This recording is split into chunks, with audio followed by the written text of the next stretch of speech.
Johannesburg Stock Exchange listed company in mining company in Dilex Limited, a mineral exploration drilling company with rigs in South Africa, Mozambique, and Zambia.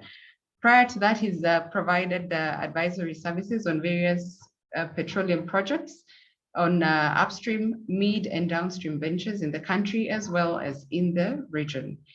He's also provided and successfully negotiated $60 million revolving line of credit for DRC on the purchase of refined petroleum products. And more to that, all his achievements are on helping with regards to the development of tender and supply contract for gasoline, and on behalf of the government of Sudan, and much more. Thank you, PS, for sparing the time to be with us this afternoon. I wish to welcome the PS to take it on from here. PS Karibu. Great, thank you very much, Jacqueline, Chairman of the Mineral Rights Board, and everyone who has decided to attend this webinar. And I think one of the things that I did not want to have a very structured discussion. I wanted us to explore the various things that are there in Kenya. For those of you who don't know much about the mining industry in Kenya, it's nascent. It's at the beginning of its journey. Most of it is unexplored. We have programs that we're currently doing to acquire more data.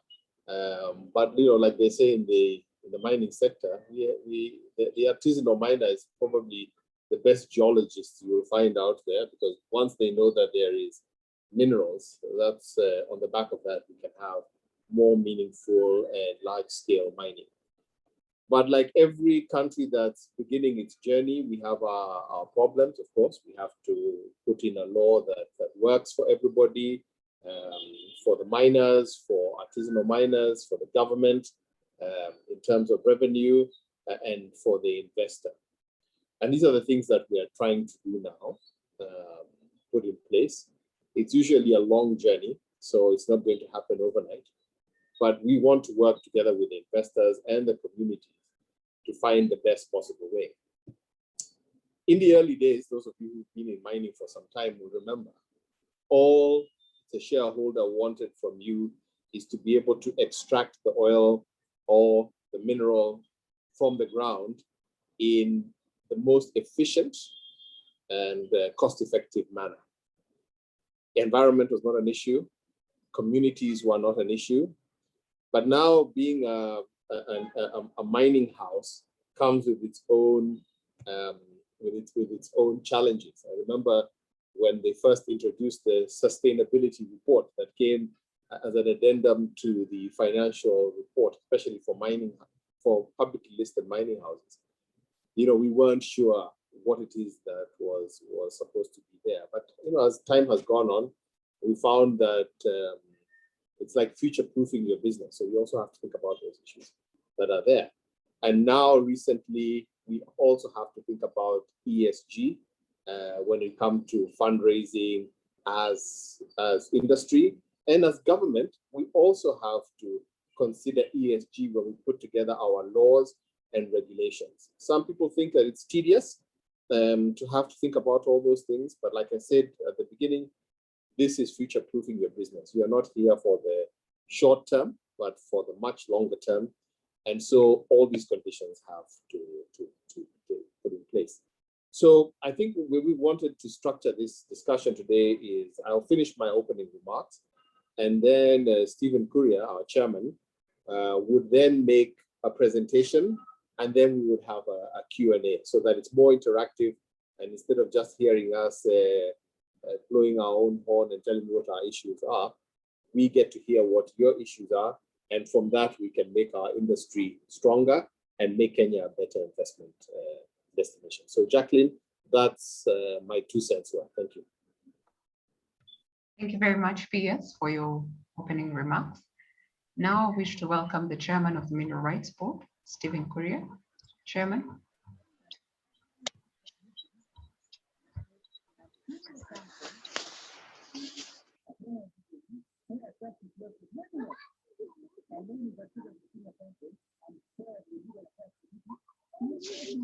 Can you hear me now? Thanks, Jackie, and much appreciation to the PS for his well-versed introduction. And obviously you'll be hearing from him in an open discussion.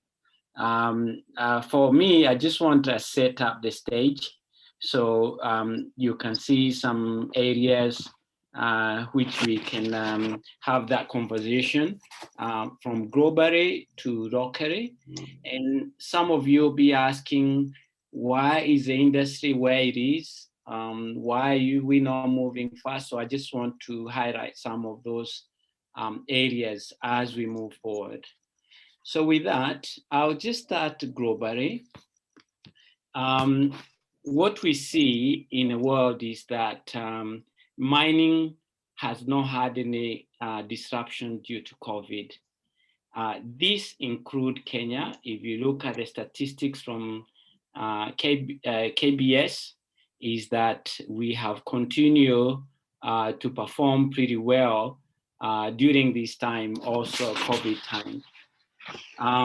Also, if you look at the countries which are highlighted in blue, had a moderate disruption, and the countries which are in the really light blue are no disruption at all. Gold is at its time high for 8 years. Copper is the same. In fact, here in Australia, they are around the world, they are calling it is a mining boom during the COVID. Iron ore price today is at 178 Australian dollars, coming out from November 2019, which was about $60. And we are projecting that we're gonna hit $200 in a couple of months. 2019 to 2020, Australia have made about 202 Australian dollars, billion dollars in mining. So you can see that mining had a very minimal disruption to COVID. In fact, we have done better, and we are actually now in a mining boom. Next slide, Betty. So in a global trend, what we see is that obviously this is not new, but we still need political stability. The geopolitics is heading to where countries want to see us protecting the miners for the countries. Might be even artisanal mining. There is a trendy way of investing, financing, and you experience things like what they call mining market, which means some companies mines, but come to just grab the money from the country. There is infrastructure development, which we need from the government. And then we are seeing a global upturn of commodity, as we have said. Common mining now is a workforce, is a technology-based, and with our country, that's where we would like to head. Places like Australia, Canada, South Africa, we are seeing that you have very minimum of people interaction, especially in underground mining. Social contract is very big, and that we need to ensure our people are looked after at the end of the day. In the technology, I think mining, like anything else, we are not left behind. Data mining is very big pace, and and mining intelligence. And of course, you can see even from Biden meeting the other day, we want to transit to the carbon economy. In Australia, we see a lot of mining now focusing on hydrogen and using solar to drive their resources. Last but not least is that we need a proper legal framework for any mining companies to come, as well as a physical regime and a tax So that's what we see globally is happening. Next slide, Betty. Now, what is the mining in Kenya? Although most people don't know, we are contributing 67 billion toward GDP of Kenya. Direct contribution to fixed investment is 1.3 billion. And we got a 29 billion on mineral sales. The royalty paid is 1.6 billion. And the list goes on in terms of including employment. So although it's small, we talk about 1% of GDP, mining still has a significant contribution to the economy of Kenya, and it can actually do better. But when we talk about ASM or artisanal mining, we are actually contributing higher than what it is here on this slide. Next slide, Betty. This is what we have seen. We have our contribution to GDP have been declining since 2014 to current now where we have 1% or 0.8. The question is why is our GDP contribution declining? Next slide, Betty. We only have 2 companies as we speak that are contributing to the GDP of the economy. One is Base Resources, and I've seen Melba here, and the second one is Magadi Soda. So these almost constitute about 73% of the contribution of mine.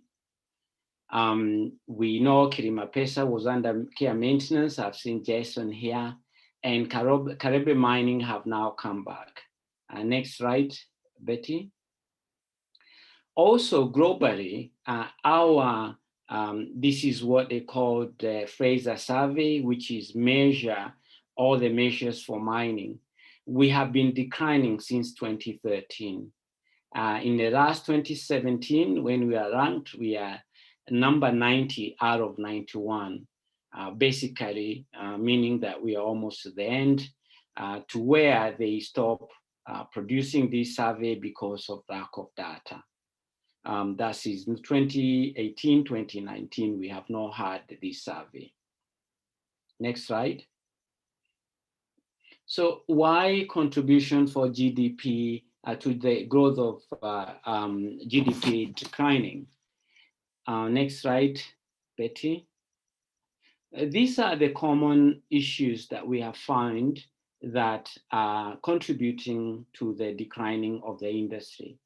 One, there is a smuggling of the mineral outside the country. We have very bad use of explosive and other chemicals like cyanide and mercury.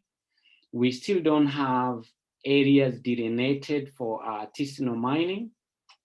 We see that as a national threat because it does threat the Big Four agenda, which is the part of the healthcare.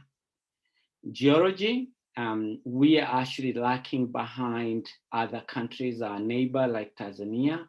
Only 4% of the Kenya is currently explored. Compared to Tanzania, we have spent $31 per kilometer, square kilometers, when Tanzania has spent 102. However, as you know, and we'll talk about this later, we are actually putting an effort on an aerial survey as we speak. Also human capacity, engineers, geologists, environmental officers is the areas we need to work on in a university. And these are very, is my passionate area because I've seen that when I work in Tanzania, lack of these can actually bring us back. We also lacking some clarity in regulations and which we have been working on at this point of time. Guideline and procedures, as most of people who know in the industry, and a lack of compliance is not all from the government side. There is not much compliance come to big scale mining as well as a small scale mining. Obviously, we talk about lack of exploration. Next slide, Betty. Next slide. Marketing, I have hosted Kenyan stand for many times.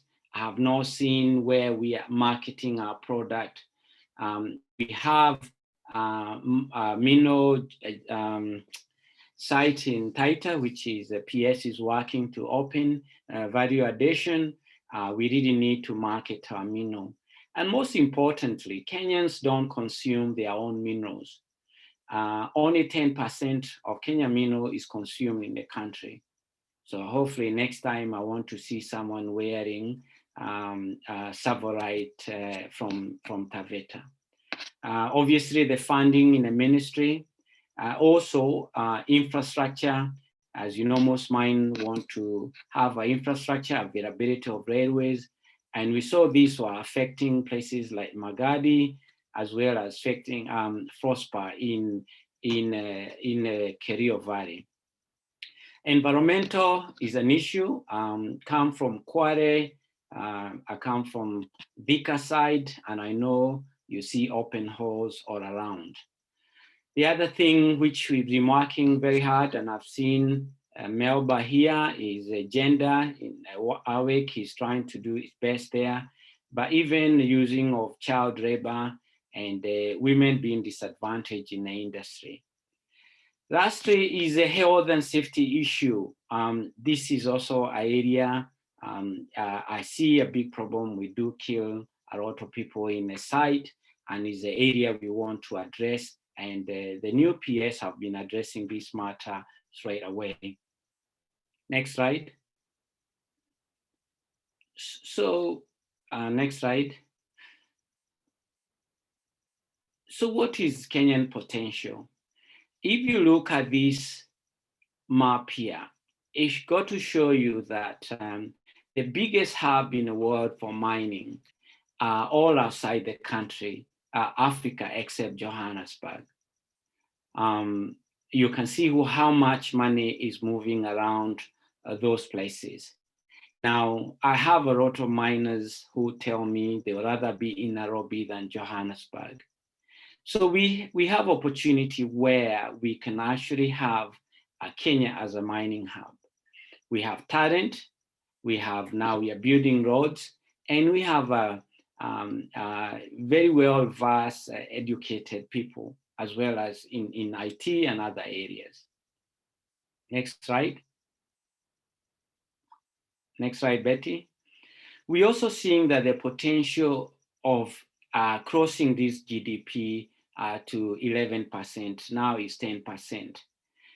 One thing which I did not say is that although we are saying we are contributing 1% of to the GDP of Kenya, quarry and aggregate sand are actually put under Ministry of Industrialization.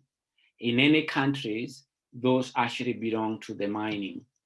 So if we look at the contribution to the GDP properly, we'll only see that to contribute to 11 or 10%, we actually need 6.6%.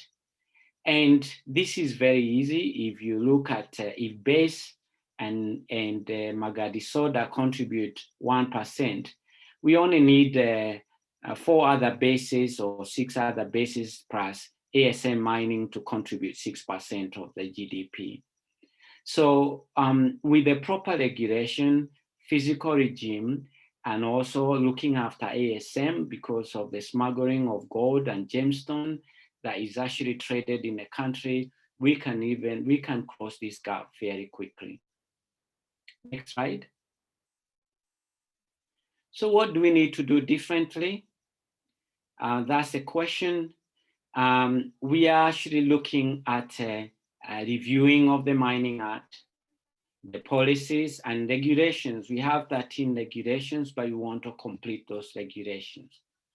We also want to look at those regulations like local content and ensure that our people, you don't just get cleaners to work in the mining industry. We are asking for a geologist, mining engineers to get a chance to work in the industry. The physical regime is actually being worked in as we speak. to ensure the country take what it deserves. And also, if those people who want to repatriate their money outside the country can do so, but we are actually doing a fair term. Also looking at areas like why we have 500 million for agreement, to where the industry can debate about that. What is the right amount? Again, we talk about funding and revenue correction. With the proper revenue corrections, we can actually push this industry to where it needs to be. As I said, compliance, and that's the reason is in red. At the moment, we need to push compliance to the ground level, to ASM, all the way to the large scale miners, like Base Resources, I've seen Simon here, to ensure that there's compliance in the industry. I joke in people in Kenya that when in Australia, when I was working in the mining industry as a mine manager, it's better to see, you don't want to see a mining inspector. We fear a mining inspector than anybody else. Well, that is quite different in Kenya as we speak.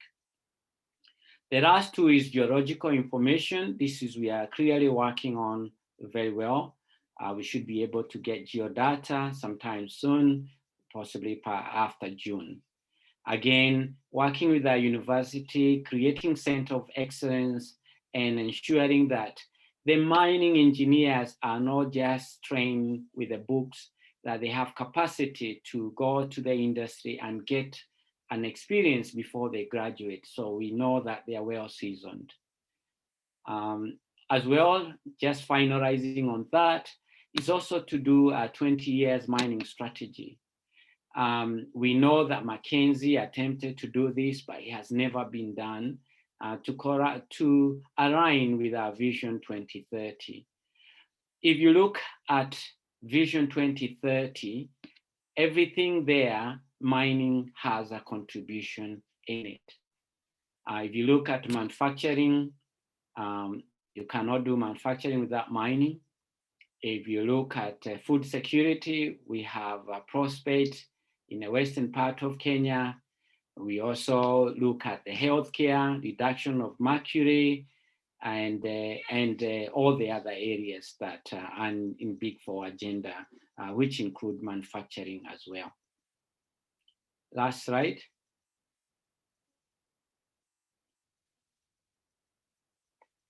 I think that's it. We will leave now Jackie to open a discussion for everyone.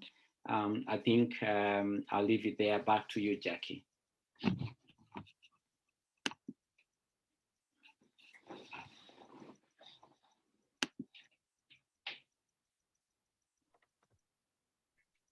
Thank you, Chairman, for that great presentation. Thank you for highlighting on currently what's been happening in the industry, on the challenges that we have in the industry and how better we could harness the potential of the industry. We have two questions here, which before I let you grab a glass of water, I have a question from Miriam, who's basically asking on the issues to do with licensing and permits. So the question is on how exactly we're doing better with regards to the licensing and permits issue. All right. Is that addressed to me or to the PA? Yes, that's addressed to you. All right. Since we got in 2019, May 2019, we have cleared all the licenses that were on board and permits. However, as everybody knows, in November 2019, there was moratorium which was issued by the head of civil service, Dr. Kenyan, that we're not going to issue the license for a while. And this is for a good reason, is to ensure first, our cadastre is cleaned up, and then we also putting our fundamentals in place, and then we have finalized our geo survey. So those since November 2019, We have not been issuing license, but we anticipate by by June this year, we should be able to go back to issue the permits. Thank you for that, Chairman. Gerald, I hope your question with regards to the lifting of the moratorium has been answered, as well as Miriam. I hope your question on the licensing issue has actually been answered on that. Chairman, you can have a glass of water as I revert back the question to the PS. I believe this had been addressed before, but PS, it would also be good to hear back from you. We have a question from Bernard, who's basically asking, with 90% of minerals confirmed in Kenya, do you mind expanding on what is exactly stopping the investors from coming in to explore them or even to mine them in this case?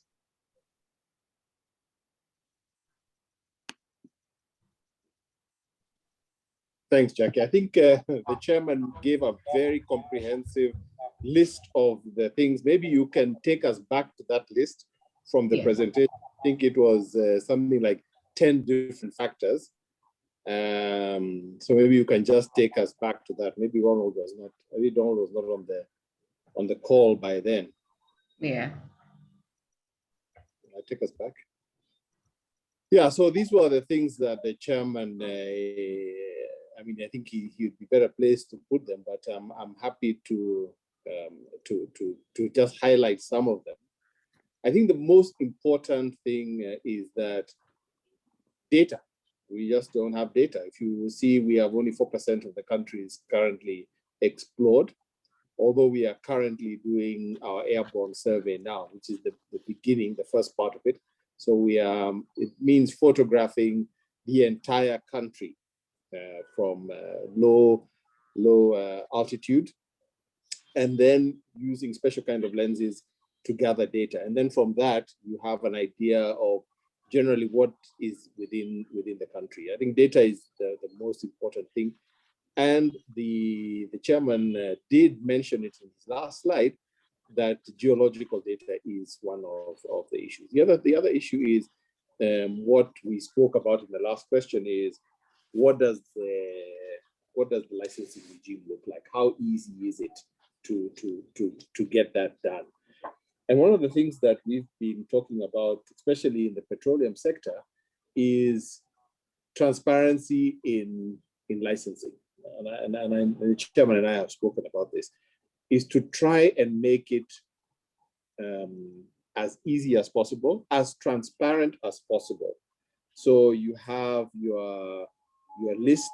So when you apply for a license, whether it's a permit for exploration, it's a mining permit, whatever it is, you know very clearly exactly what are the requirements for the license. So once that's done and you upload those requirements, it then goes through the process. And at any one stage, you know exactly where your license is and who is sitting on it and where the approval process has reached and what comments have been done. I think this is one of the administrative things that we're going to have to do on this one. The other thing is trying to find a way in which artisanal miners can work with large-scale miners. So this is the other issue. So there are quite a few of them, and once we sort them out, we'll not be able to sort them out all in one go. But as we sort them out, we will then be able to go and market out the areas that we have, and slowly weed out the people who are doing illegal mining, or have them regularize themselves to become legitimate miners who can then pay royalties to the government and also contribute to the welfare of this country.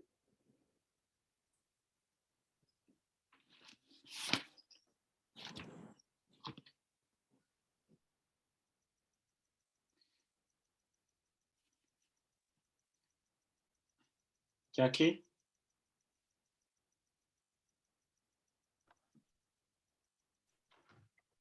Thank you, PS, for that question. Thank you for elaborating and actually echoing what the chairman has said and for the clarification on that.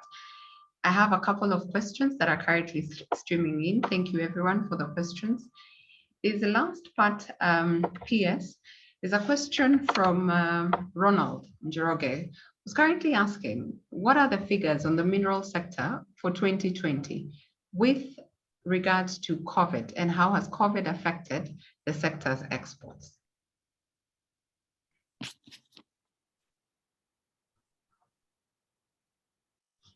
Sorry, I couldn't. Anyway, so I think, like the chairman has said, most of the places, including Kenya, we've not seen much of a decline due to COVID. And like he said, there are really only two main mining operations going on in Kenya on a big scale, which is base titanium and Magadi. Those are the two major exports. There are other mining operations going on the gold side and on gemstones.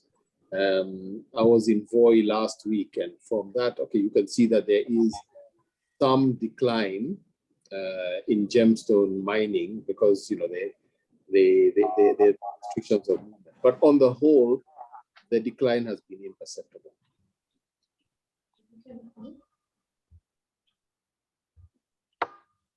Thank you, PS, for that. I believe, I hope your question has been answered, Ronald. If it's not, kindly do let us know.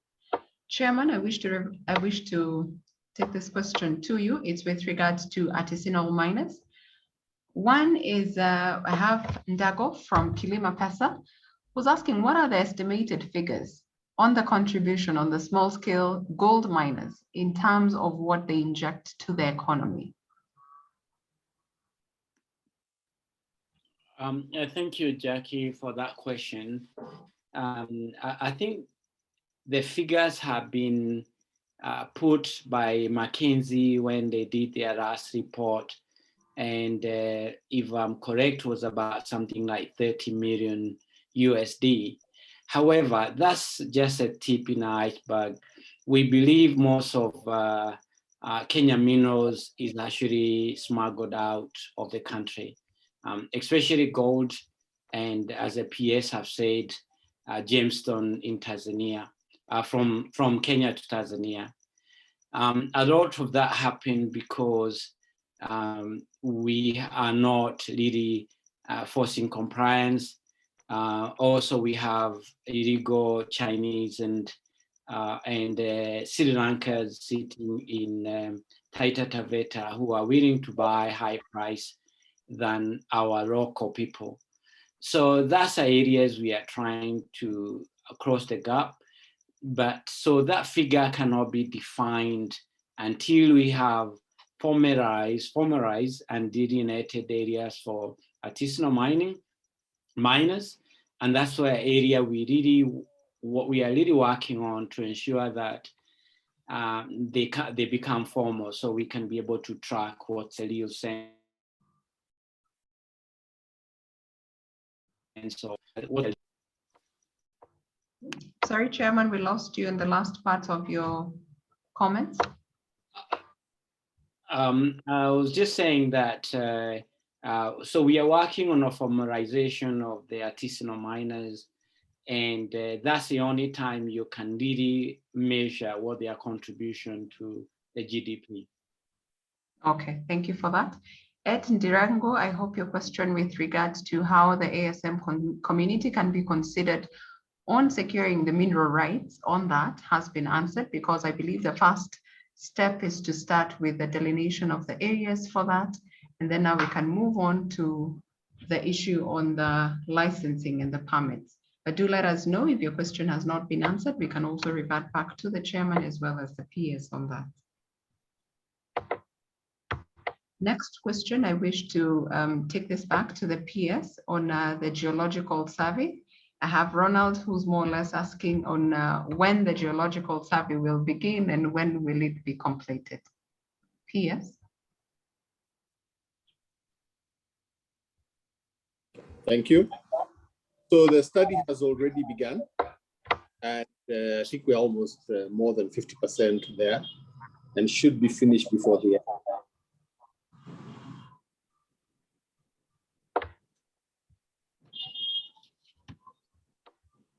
And before we have the follow-up question, it's being done by Kenyans Kenyan pilots and Kenyan expertise. The software may be foreign, but the pilots are Kenyans. So I think that's a good plus for us.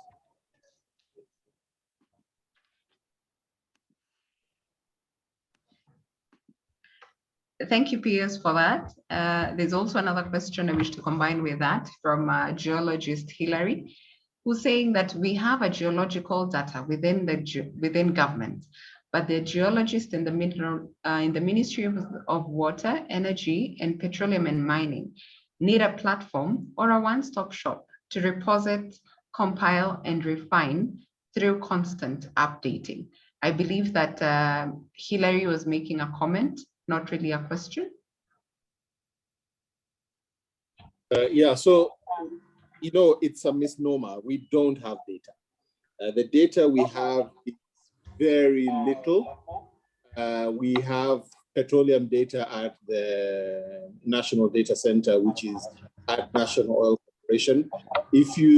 We have some very limited, like the chairman said, 4% of Kenya is the one that is mapped.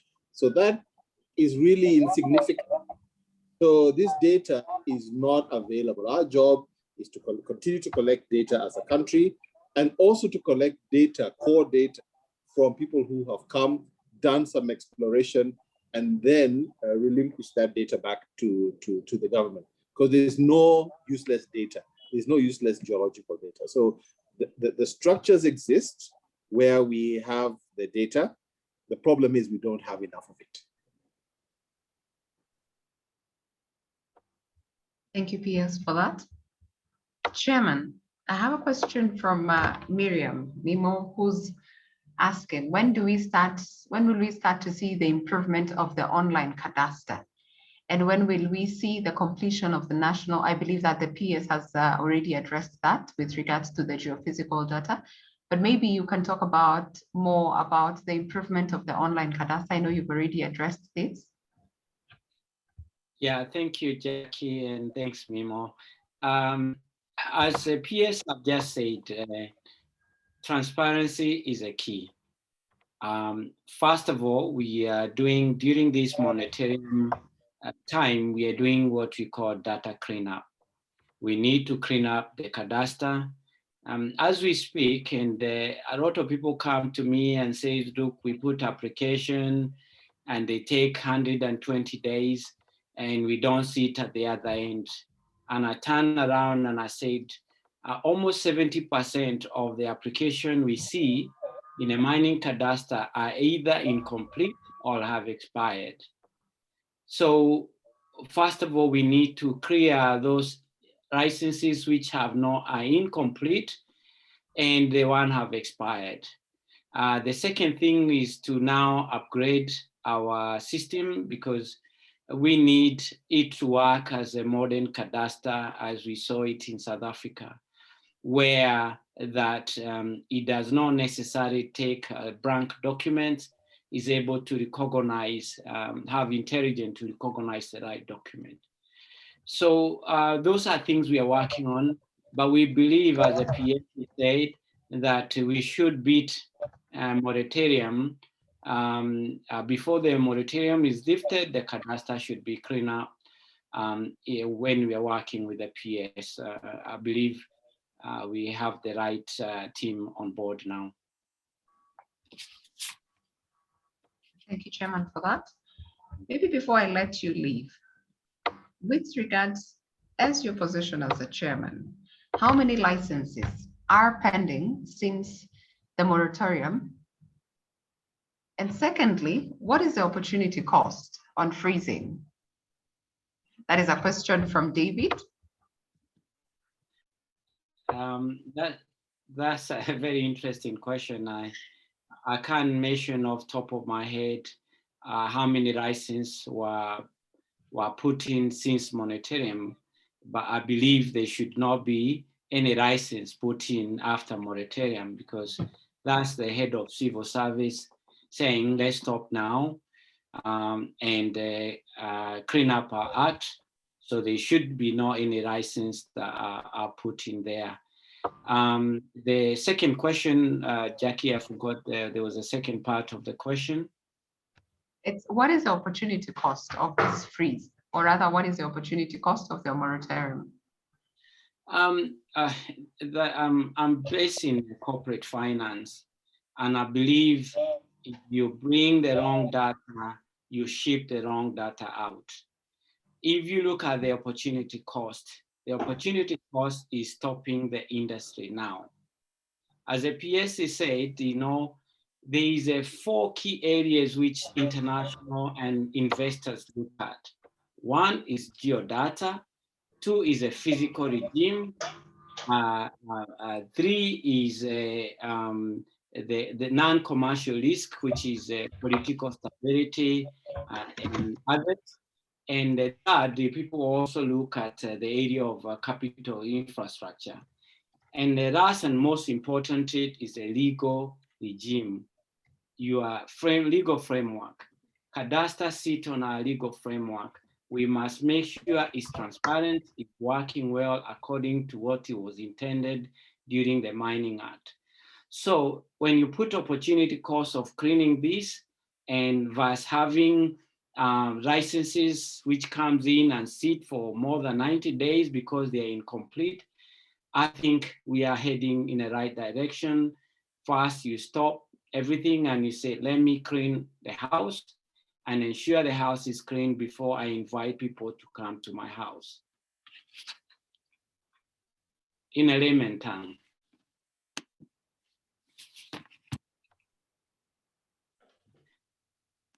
Back to you, Jackie.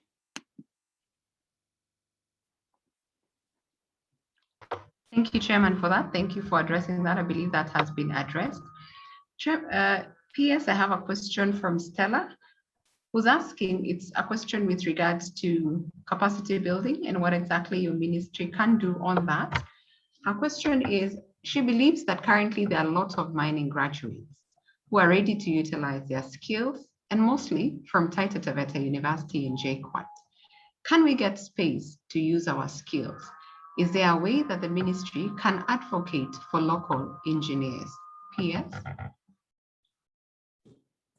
Yeah, so I was at the GEM Center in Voi last week, and there are students there from Taita Taveta University who are on internship. I think one of the things that we can do is, because let me tell you, when you leave university, you have no clue, even if you've done a degree, on what mining is about. You really need to have. So our job as the ministry is to encourage people who are doing exploration, people who are doing mining, to take on these students in various fields. And then they can get an idea of really how difficult it is, to work on a mine site through all kinds of weather, because that's really what it is. Unfortunately, it is the mining sector, like the petroleum sector, is in the field where the minerals are. And Jackie, the most interesting thing about these minerals, they just don't show up in towns. They are out somewhere in a remote location. So I think that mining houses, we will encourage them to, as much as possible, take on interns. The ministry itself doesn't hire that many people in terms of exploration and the real mining work. But we together, collectively, as a country, both the investor and the government, have to try and get as many people mining in this country so that these people can get employed there. Thank you, PS, for that. Maybe before you grab a glass of water, there's a question here from Ed Ndirango, that currently the mineral trading and processing licenses are only valid for 1 year. A considerable amount of time is lost between the renewal submissions, approval, and license issuance. Is the ministry willing to consider 2 or 3 years license terms, which will allow for more smooth and long-term business planning? I believe what Ed is trying to ask PS is with regards to efficiency, as you currently mentioned before, and transparency. That is, at the end of the day, you have lost time and lead time with regards to processing and for the licenses. What can that be done with from your ministry?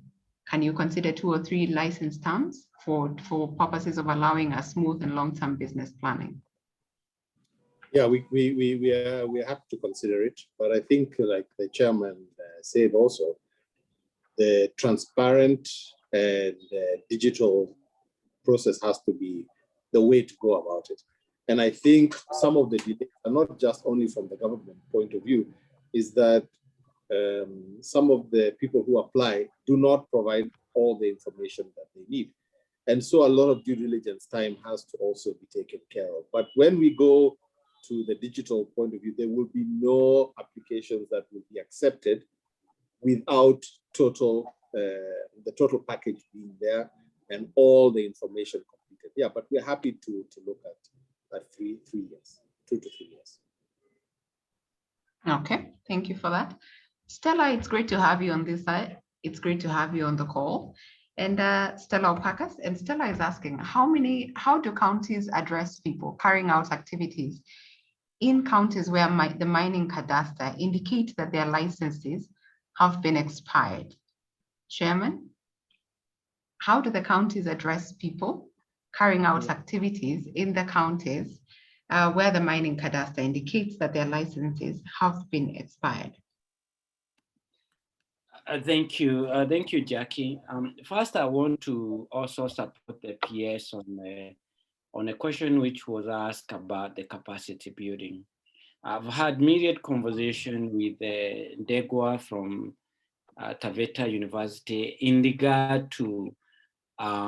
regarding to ensure that the students go in and do experience before they finish their terms. For instance, mining engineers here, the second year they go in Australia, they go in a field and work for a year, same as a third year of their studies. So that you can see out of 4 years, 2 years have been in a field. That's something we need to do, but we cannot do that if we don't expand this industry. That's why it's our passion to ensure that we expand this industry, that it can accommodate the student to have that experience. And if you haven't had that experience during your study, the other thing is we want to look at local content, because our local content is quite loose in terms of who get hired. We want to ensure that it indicates it's not just the cleaners, but we also want to mining engineers, geologists, and also put in place. And I believe with the PS, this is what is coming across. Now, regarding to Stella on a cadastre where the license have expired, I have a clear-cut direction in this. If you apply for your passport license and it has expired, it has expired. Same as driving license. You know, it have expired, We have, the county have to explain to people, you have to apply again. And because our rules, our act says first in, first serve, if somebody else have already taken it, then it's a bad luck. It's like anything else. And we have to be serious on this, because for this industry to be taken seriously, we must also take things seriously. There is nowhere, if you're driving matatu or a car and your insurance have expired for a year and you don't renew it. So that's to me is just a very clear cut. Stella is expired, apply again from new, and if somebody have taken it, you have to start over again. However, you know, most ASM's application are down at county level, so they can also be dealt at that stage as well. Thank you. Thank you, Chairman, for that. There's a question from Brian who asks, how pervasive is the illegal gold mining and smuggling that you flagged? Chairman, this is to you. How pervasive is the illegal gold mining and smuggling that you have flagged? Are the security agencies involved in weeding it out? And how much revenue are we currently losing as a country with regards to smuggling? So the first question, Chairman, is how pervasive is illegal gold mining? And the smuggling that you've had highlighted in your presentation. And are our security agencies do they know, are they aware of what is currently happening, and are they weeding it out? Thank you again, Jackie. These are very difficult questions because it's not just Kenya. This happens everywhere around the world. I heard the current president of Tanzania complaining that even though they have all the security organs in Tanzania protecting the Tanzanite leaving the country, is still smuggling underneath the tunnels.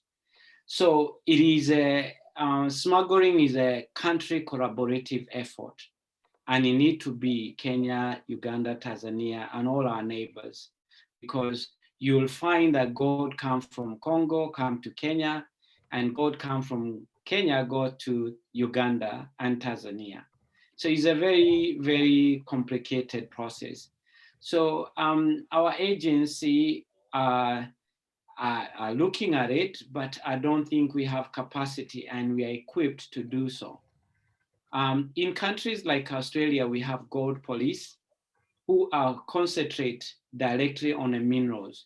In Ghana and in South Africa, they have also created a specific police who look at concentrate on illegal smuggling of gold and gemstone as well.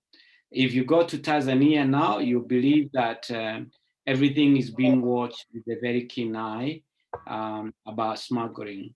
So we are looking at those areas to ensure that those loopholes are closed. And in terms of how intense it is that it is quite, is a significant amount of money that our country is losing because of that.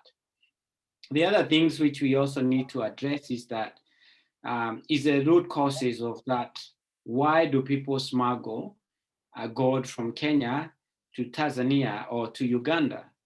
When a gold price is the same, if it's a 1700, is a price, that's the same price everywhere. So we have also been looking, is it a sales tax? Is it, what is it that is different that they want to send? And you find the smugglers who look at where is the lowest tax, where is the lowest sales tax, and that's where they will take their minerals. Thank you, Chair. Yes, thank you. Is there anything, sorry, I seem to have cut you. Is there anything you wanted to add? There's a contribution from Peter Muni, who worked with us in regard to that. And he's on the ground. It would be good to also say something if he had to. All right, Peter Muni.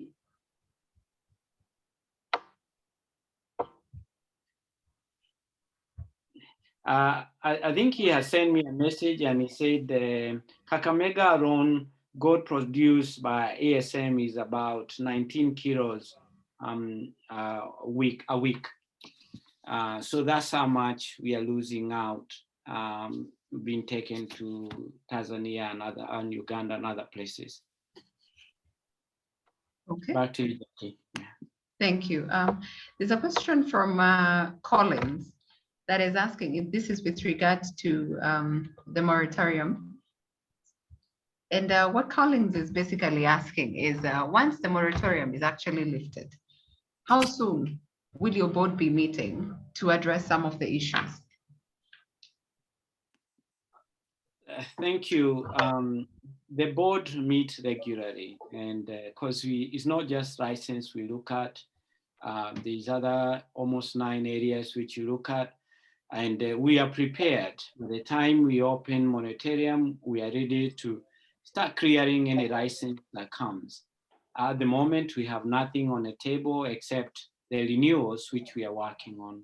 So board is meeting regularly. And if there's any issues, you can even contact me directly. Okay, thank you for that. And on the last issue with regards to that question on the moratorium, which I believe has been addressed with regards to the timelines, Ronald, I don't know whether that was clear. And the PS did highlight that moving forward is an anticipation of May, if I got that correct, on the timelines with regards to the lifting of the moratorium on the licenses. Yeah, so there were certain things that needed to be done. There was a reason why there was a moratorium. And those are the things that we're working on. If we can finish them in May, then if you finish them in June, then it will be. But we're currently working through those issues.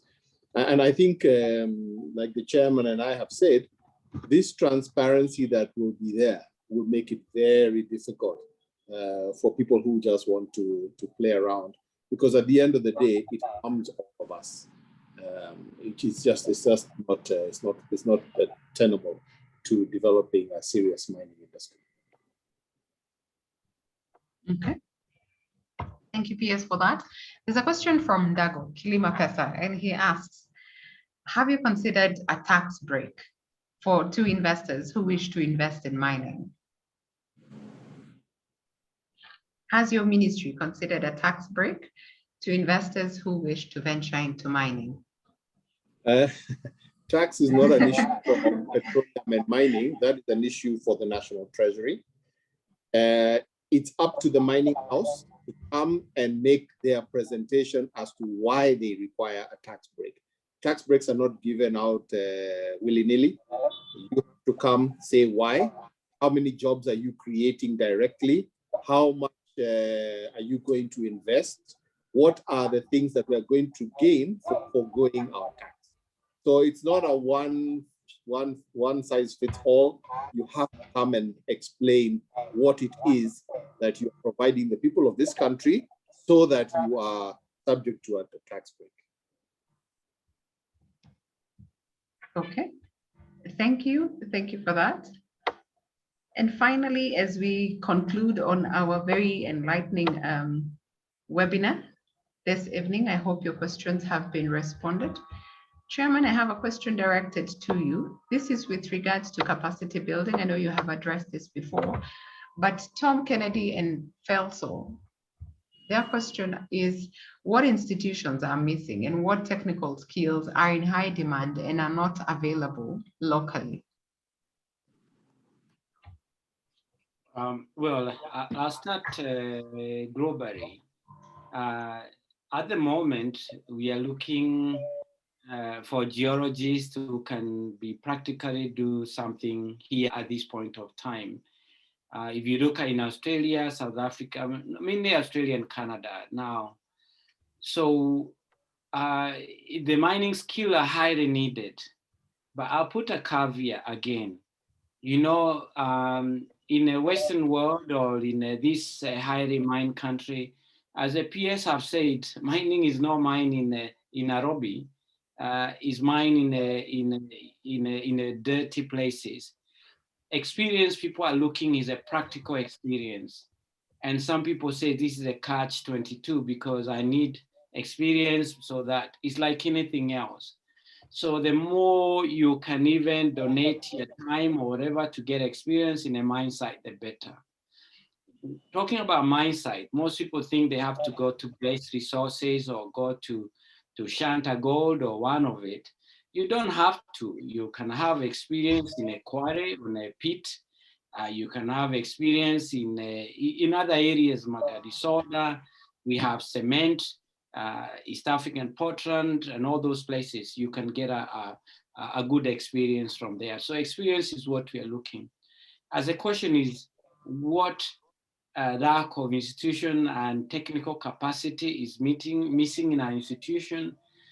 We had myriad conversation with the Technical Institute. Once again, is ability to give the student hands-on experience.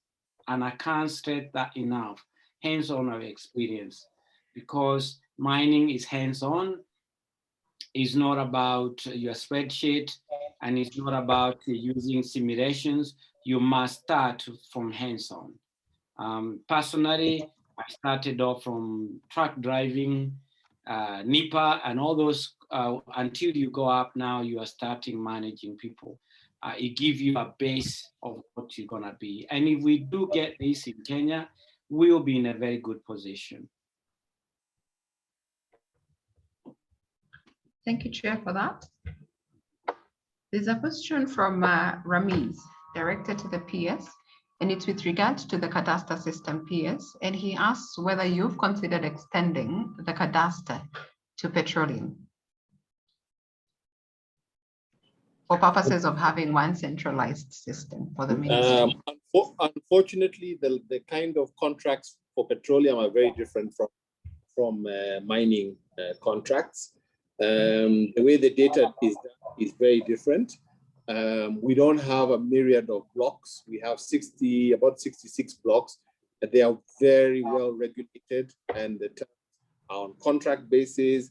It's a very different way than cadastre. Cadastre is, and we're dealing with one product. We're dealing with hydrocarbons.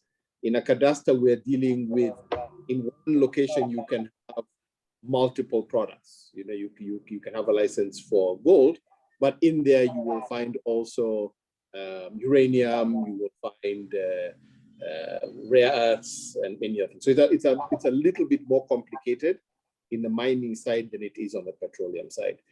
So it's different. So you can't have one size fits all. I think Elaine had asked a question about whether we can expect some changes in the Mining Act.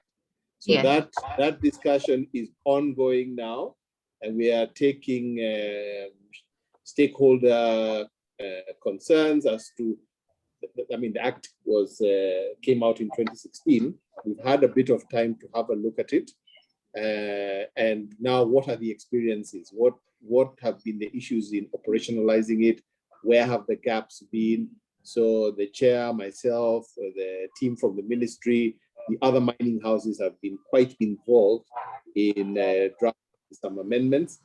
And then from there on, we will go and look at the regulations. I think one of the last things that I wanted to just put in is what the chair had said about the skills that are missing. When I speak to mining houses, one of the biggest skills that's missing is we don't have enough drillers. So we are actually bringing in drillers from outside the country.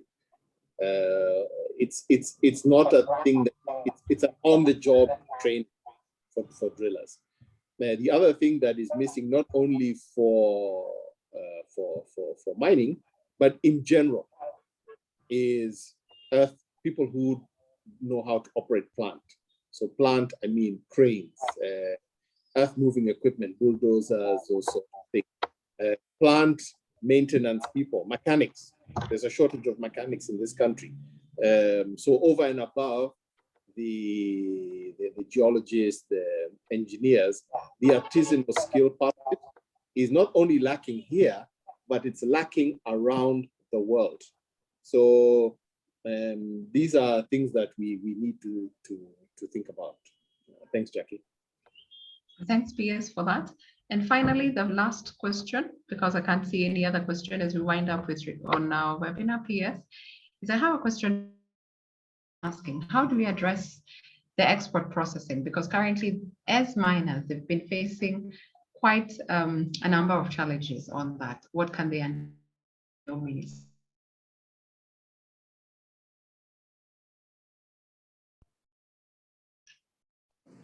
Thanks, Jackie. The chair had mentioned this in his presentation earlier on.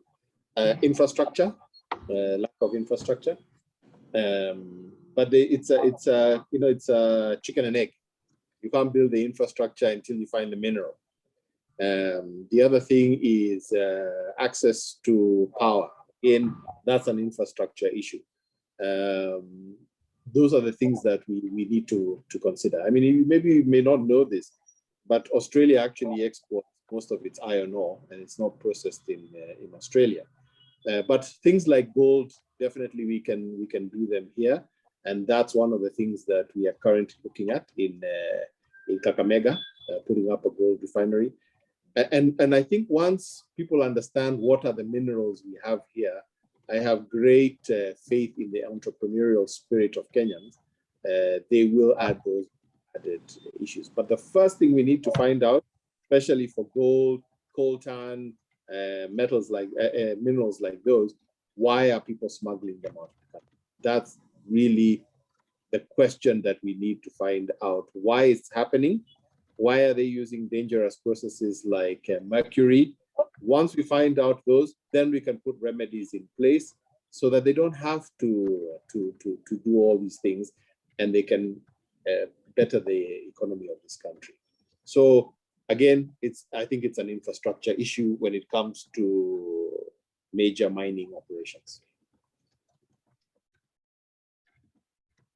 Thank you, PS, for responding to that, and even with regards to the proposed amendment. Thank you for that. I want us to conclude on our webinar in the next 2 or 3 minutes. Everyone, I hope it looks like we may not be able to exhaust, because I believe the conversation has already been ignited on what is currently happening on the industry and what we exactly need to do. So as we wind down, there's a question from Coven, who currently asks, the ASM miners they currently seem to be ahead of the ministry in terms of their operations. And can the laboratory services be devolved as well? And can the ministry do that in terms of having the licensed suppliers for the mining equipment and chemicals? PS, this is directed to you. Can we devolve the lab services? Thanks, Jackie. The issue of ASM is not about laboratory. They know what gold looks like. You don't have to put it in a lab to tell them what it looks like. The issue, and what the chairman said, is we need to find out, where are we taxing at the right place? Where is value added going to be put in place? And why is the smuggling going on? This is a question we need to find out for miners. And also, we need to find out who is buying this gold, why are they buying it, where is this revenue going? As for licensing of equipment manufacturers, let me tell you, the less licensing you need, the better. If you've got equipment, you want to bring it into the country, I don't think we should be licensing you to do that, because that is an entrepreneurial issue. It's not a mining issue. That is entrepreneurial. So we should not really be involved in licensing those sort of things. Thank you for that clarification, PS. Now, I wish to request that now we more or less like finalized on our webinar this great afternoon. We hope we have answered your questions. Should there be any other questions or issues that you want clarified, you can share with us, and we will share with the speakers on the various issues that you want to have addressed. Even as we conclude, I wish to recognize Dr. Melba on the call with us. Maybe she can actually just say hello as we finalize on the call.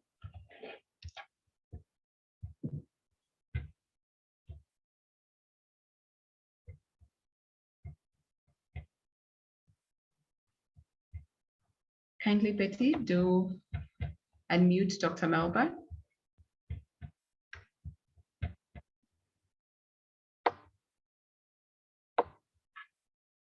As we await for Dr. Melba to more or less like say hello, as well as we finalize on the webinar. It was great to have all of you participants, because without you, we wouldn't have had the webinar itself. And we are grateful for the questions that you have fielded, and even to our speakers, we're also grateful for sharing the great insights on the industry and what needs to be done for us to basically harness the potential of this industry. I don't know whether Melba has been able to unmute. Yes, I have been. Thank you so much, Jackie. Let me just say that the conversations and the presentations have been absolutely fantastic. And you can see from the responses and the questions that participants are asking, this sort of engagement is absolutely welcome by industry, by other stakeholders. and there's a multiplicity or layers of issues to be addressed. And PS and Chairman have just done an outstanding job. So thank you so much.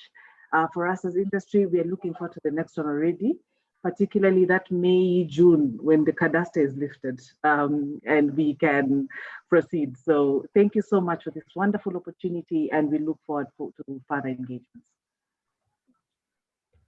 Thank you very much, Melba, for that. And thank you as well to have you on board. Chairman, kindly close the session for us.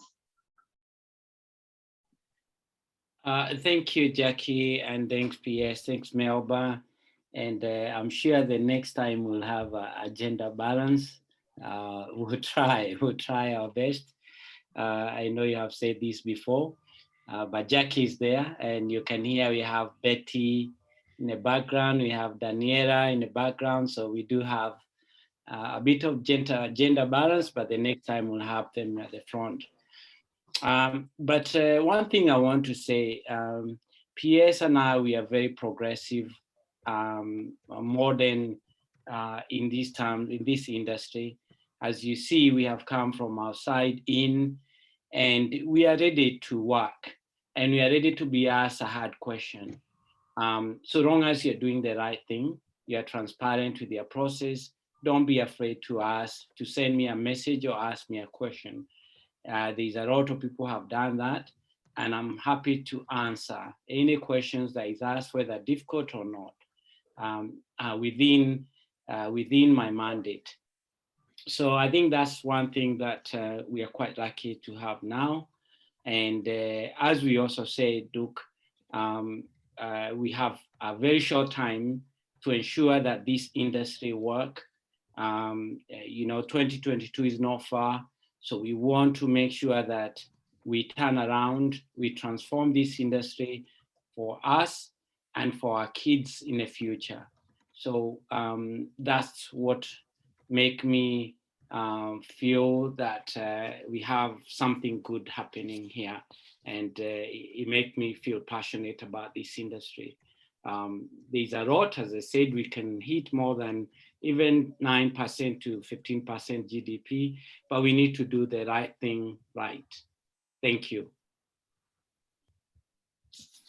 Thank you, Chairman.